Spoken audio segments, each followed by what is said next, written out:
Hello students, welcome back to my channel. आपका अपने channel पर स्वागत है। स्टूडेंट, आज के हम इस क्लास में माइनर और कोफैक्टर को हम किस तरह से कैलकुलेट करते हैं इसको डिस्कस करने वाले हैं। और इससे पहले मैंने अपने चैनल पे ये समझाया हुआ है कि डिटर्मिनेंट को हम किस तरह से कैलकुलेट करते हैं, डिटर्मिनेंट होता क्या है।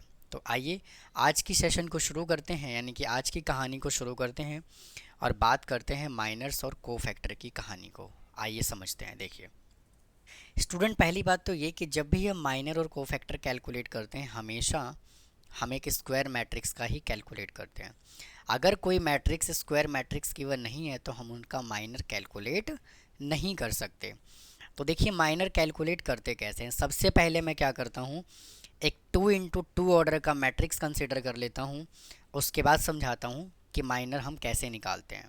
देखिए एक ए मैट्रिक्स में कंसिडर कर लेता हूँ। ए मैट्रिक्स इज इक्वल टू 2, 3, 4 और 8। हमें क्या करना है, इसका माइनर कैलकुलेट करना है। हमें क्या करना है, इसका माइनर कैलकुलेट करना है कि जितना एलिमेंट मैट्रिक्स के अंदर गिवन होगा उतने ही माइनर पॉसिबल होगा। यानी कि अगर मैं इसको जनरल टर्म की बात करूं, भाई इस मैट्रिक्स के जनरल टर्म की बात करूं तो क्या होगा, A11, A12, A21 और A22। यानी कि ये जो होगा, ये इस मैट्रिक्स का जो होगा वो जनरल टर्म होगा। तो माइनर हम कैलकुलेट करते कैसे हैं, देखिए मैं यहाँ पे लिख रहा हूँ minor of element, minor of element किसका, A11 का। हर एक एलिमेंट का एक यूनिक माइनर होता है। तो सबसे पहले माइनर को हम m, स्मॉल m से रिप्रेजेंट करते हैं। माइनर को हम स्मॉल m से रिप्रेजेंट करते हैं। M11 इज इक्वल टू क्या करोगे, देखिए माइनर कैसे कैलकुलेट करते हैं। जिस भी एलिमेंट का हम माइनर कैलकुलेट करना चाह रहे हैं उससे रिलेटेड रो और कॉलम क्या हो जाता है, डिलीट हो जाता है after deleting row and column. और जो एलिमेंट बचता है उसको हम क्या बोलते हैं, माइनर बोलते हैं उस पर्टिकुलर एलिमेंट का। कैसे, देखिए हम माइनर किसका कैलकुलेट करना चाह रहे हैं, 2 का। तो 2 से रिलेटेड ये रो और ये कॉलम डिलीट हो गया। यहाँ से क्या बचा, 8 बचा। क्या बचा, 8 बचा। तो इसका जो माइनर है वो क्या आ जाएगा, 8 आ जाएगा। Similarly minor of element A12 is equal to M12 is equal to, अब हम माइनर कैलकुलेट करना चाह रहे हैं 3 एलिमेंट का। तो 3 से रिलेटेड ये पूरा रो और ये पूरा कॉलम क्या हो गया, डिलीट हो गया। यहाँ से क्या बचा, 4 बचा। भाई हाँ कि ना, यहाँ से क्या बचा, 4 बचा। तो इसका माइनर कितना हो जाएगा, 4। फिर minor of element A21 is equal to, A21 is equal to, हम माइनर कैलकुलेट करना चाह रहे हैं 4 एलिमेंट का। तो 4 से रिलेटेड ये रो और ये कॉलम डिलीट हो गया। यहाँ से कितना बचा, 3 बचा। तो यानी कि A21 का जो माइनर आया वो कितना आएगा, M21 इज इक्वल टू 3। इसका माइनर कितना आया, 3। Similarly minor of element A22 का कैलकुलेट करना चाह रहे हैं। तो 22 से रिलेटेड ये, इससे रिलेटेड ये रो और ये कॉलम डिलीट हो गया। यहाँ से क्या बचा, 2 बचा। क्या बचा, 2। तो इसका माइनर कितना आ गया, M22 is equal to 2। Student, इसी को हम क्या बोलते हैं, माइनर कहा जाता है। इसको क्या बोलते हैं, माइनर। अगर हमें इसी एलिमेंट का माइनर का अगर हमें कोफैक्टर निकालना है, क्योंकि टॉपिक क्या है अपना, माइनर्स एंड कोफैक्टर। और कोफैक्टर हम कैसे कैलकुलेट करते हैं, अगर आपने माइनर कैलकुलेट कर लिया तो कोफैक्टर निकालना बहुत ही आसान काम है। भाई क्या करा, इसका माइनर हमने निकाला, इसका माइनर हमने निकाला, ठीक है। और हमें क्या करना है, इसका कोफैक्टर निकालना है, ठीक है। तो क्या फार्मूला बनेगा, मैं यहाँ पे लिख रहा हूँ cofactor of element, cofactor of element किसका, A11 इज इक्वल टू, जैसे हम माइनर को M11 से रिप्रेजेंट करते हैं, ऐसे ही कोफैक्टर को हम कैपिटल A11 से रिप्रेजेंट करते हैं। इसका फॉर्मूला क्या बनेगा, देखिए हमें कैलकुलेट करना है कोफैक्टर ऑफ एलिमेंट किसका, A11 का। तो स्टूडेंट इसका फॉर्मूला बनेगा M11 into -1 raise to power I plus J, ठीक है। और I जो है ना, I किसको रिप्रेजेंट कर रहा होता है, नंबर ऑफ रो को, और J किसको रिप्रेजेंट कर रहा होता है, कॉलम को। J किसको रिप्रेजेंट कर रहा होता है, कॉलम को। तो A11 का हमें कोफैक्टर निकालना है। क्या निकालना है, कोफैक्टर ऑफ एलिमेंट A11। तो क्या कहेंगे, M11 हमने कितना कैलकुलेट किया, 8 इंटू -1, I प्लस J का मतलब क्या है, 1 + 1,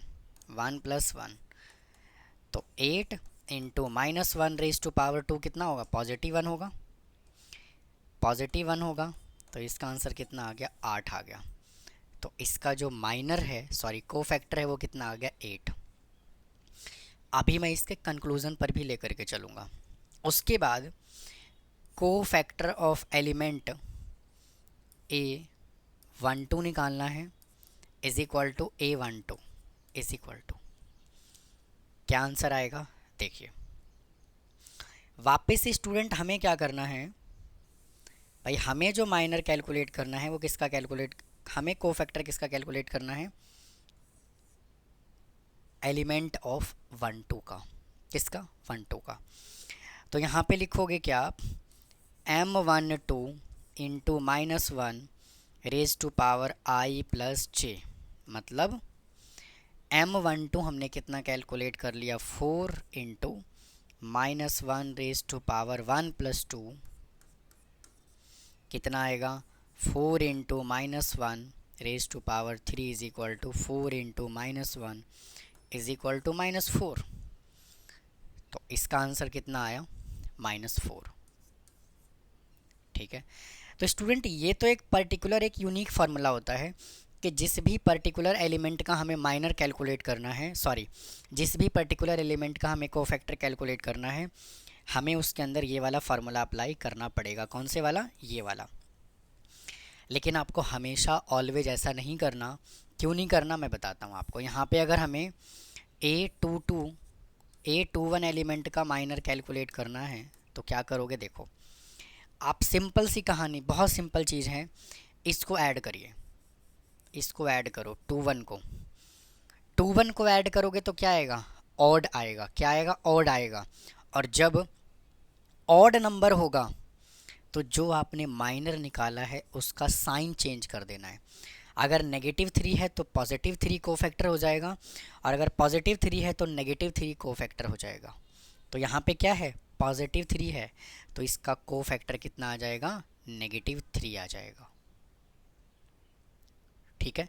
अच्छा, अब यहाँ पे है A22, तो हमें निकालना है cofactor of element A22 is equal to A22 is equal to, आप चेक करो 2 और 2 को ऐड करोगे क्या आएगा, 4 आएगा। 4 एक इवन नंबर है कि ऑड नंबर है, तो इवन नंबर है।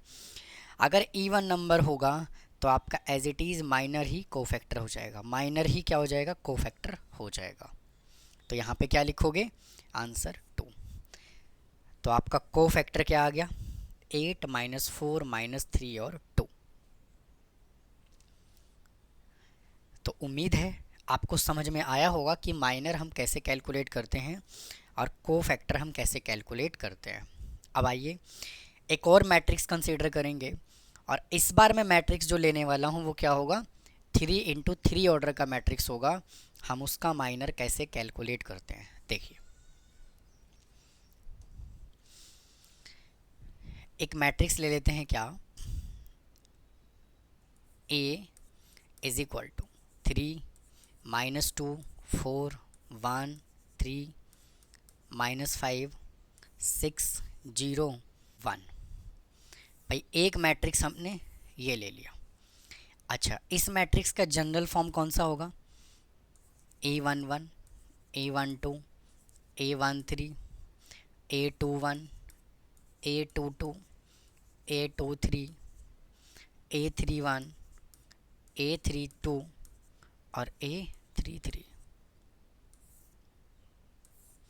हमें क्या करना है, इस पर्टिकुलर मैट्रिक्स का हमें माइनर और कोफैक्टर बताना है। ठीक है भाई, कैसे बताएंगे? देखिए, सबसे पहले क्या करेंगे, यहाँ पर हम लिखेंगे M11। मैं वापस से वो स्टेटमेंट नहीं लिख रहा हूँ कि minor of the element A11 A12, मैं डायरेक्ट M11 से रिप्रेजेंट कर सकता हूँ इसको। ठीक है, यहाँ पे क्या है, 3 है, यहाँ पे क्या है 3, तो 3 से रिलेटेड मेरे दोस्त यहाँ पर 3 से रिलेटेड ये रो और ये कॉलम डिलीट हो गया। भाई ये रो और ये कॉलम डिलीट हो गया, यहाँ से ये 4 एलिमेंट बचे, ये 4 एलिमेंट बचा है ना। यहाँ से ये 4 एलिमेंट बचा, तो 3 को 1 से मल्टीप्लाई करो 3 आएगा, फिर माइनस 5 को 0 से मल्टीप्लाई करो 0 आएगा, आंसर इसका कितना आ गया 3। फिर निकालो M12 is equal to 1 2 element ये वाला है, इससे रिलेटेड ये रो और ये कॉलम डिलीट हो गया, यहाँ से 4 एलिमेंट बचा 1 1 -5 और 6, इसको आपस में कर दीजिए क्रॉस मल्टीप्लाई। 1 को 1 से मल्टीप्लाई करोगे 1 आएगा, और 6 को -5 से मल्टीप्लाई करोगे तो क्या आएगा, माइनस का 30, आंसर आ गया पॉजिटिव का 31।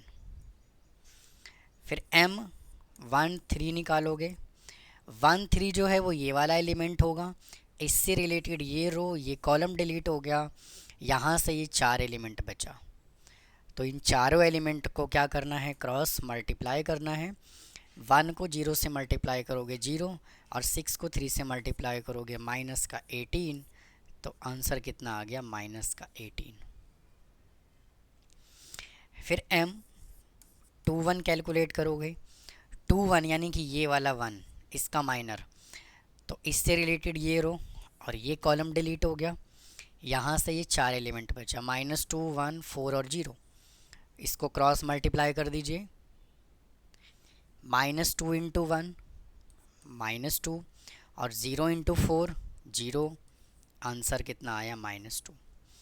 फिर M22 कैलकुलेट करिए, 22 से रिलेटेड ये 22 है, इससे रिलेटेड ये रो और ये कॉलम डिलीट, यहाँ से ये 4 एलिमेंट बचा, तो क्या आएगा, यहाँ से 3 को 1 से मल्टीप्लाई करोगे 3 आएगा, -6 को 4 से मल्टीप्लाई करोगे 24 आएगा, आंसर आया माइनस का 21।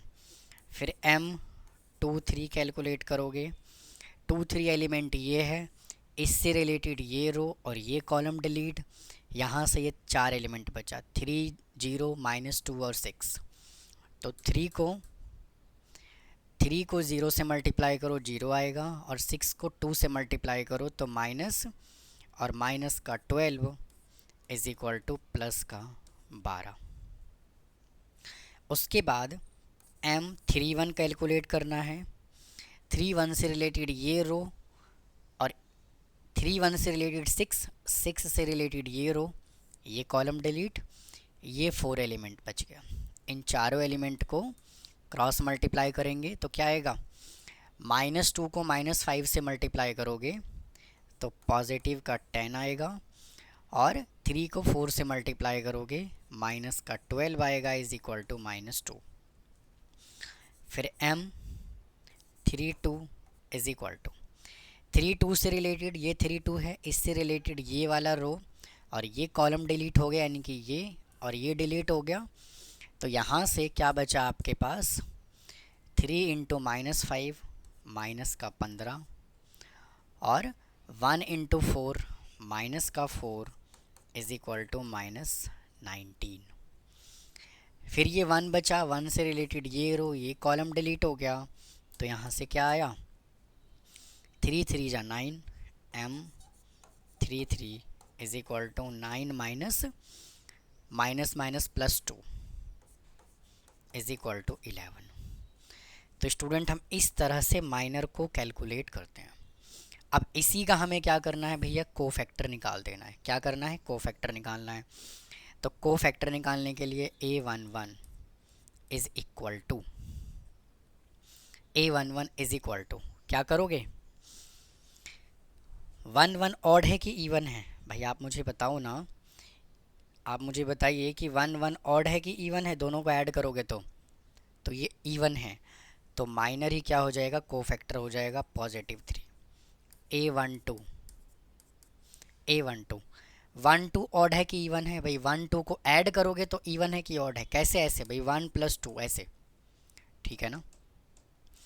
1 2 को ऐड करोगे तो इवन है कि ऑड है, तो इवन ऑड है, तो ऑड है तो इसका साइन क्या होगा, चेंज हो जाएगा, तो यहाँ पे लिखोगे -31। फिर A13 13 को ऐड करोगे, इवन है कि ऑड है, तो इवन है, तो -18 का हो जाएगा प्लस का 18। फिर A21 21 को ऐड करोगे, ऐड है, ऑड है कि इवन है, तो ऑड है, तो -2 का हो जाएगा प्लस का 2। फिर A22 को ऐड करोगे तो इवन है, तो ये साइन जो रहेगा वो माइनस एज इट इज़ रहेगा। फिर A23 इज इक्वल टू 23 एक ऑड है कि इवन है, तो ऑड है, तो यहाँ पे क्या है, +12 है, तो आ जाएगा -12। फिर A31 इज इक्वल टू 31 को ऐड करोगे तो ऑड है कि इवन है, तो इवन है, तो यहाँ पे -2 रहेगा एज इट इज़। A32 क्या है, एक ऑड नंबर है, तो माइनस का 19 जो है वो हो जाएगा पॉजिटिव का 19। A33 जो है वो इवन नंबर है, तो ये हो जाएगा एज इट इज़ 11। मतलब कहने का ये है कि अगर ऑड आता है तो साइन क्या करना है, चेंज करना है, साइन चेंज करना है। और अगर इवन आता है तो नो साइन चेंज।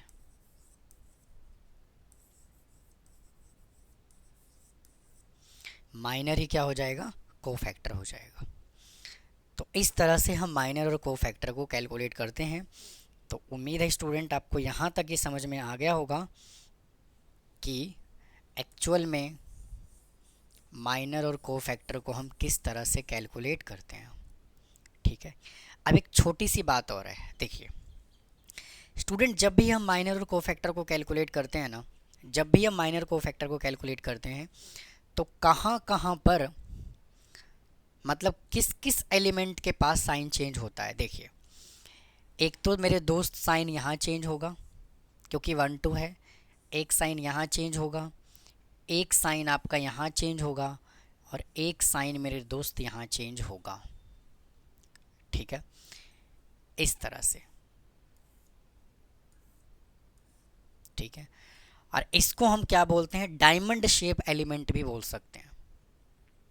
तो जब भी आप यहाँ से जब भी आप यहाँ से माइनर के बाद कोफैक्टर निकालोगे तो यहाँ साइन पॉजिटिव आएगा, यहाँ नेगेटिव पॉजिटिव, फिर इधर होगा नेगेटिव पॉजिटिव नेगेटिव, और इधर होगा आपका पॉजिटिव नेगेटिव और पॉजिटिव, ठीक है। तो इस चीज़ का आपको विशेष करके बिल्कुल स्पेशली आपको ध्यान रखना है कि ये माइनर से कोफैक्टर कैसे कैलकुलेट करते हैं। अगर हमने किसी भी एलिमेंट का माइनर निकाला है भाई, माइनर निकाला है, तो उस पर्टिकुलर एलिमेंट का माइनर क्या हो जाएगा, M11 M12 M13 M21 M22 और M23, फिर M31 M32 और M33, ठीक है। और अगर हम किसी पर्टिकुलर एलिमेंट का कोफैक्टर कैलकुलेट करना चाह रहे हैं तो A11 A12 A13 A21 A22 A23 और A31 A32 और A33 होगा। तो ये आपका हो गया माइनर और ये आपका हो गया कोफैक्टर।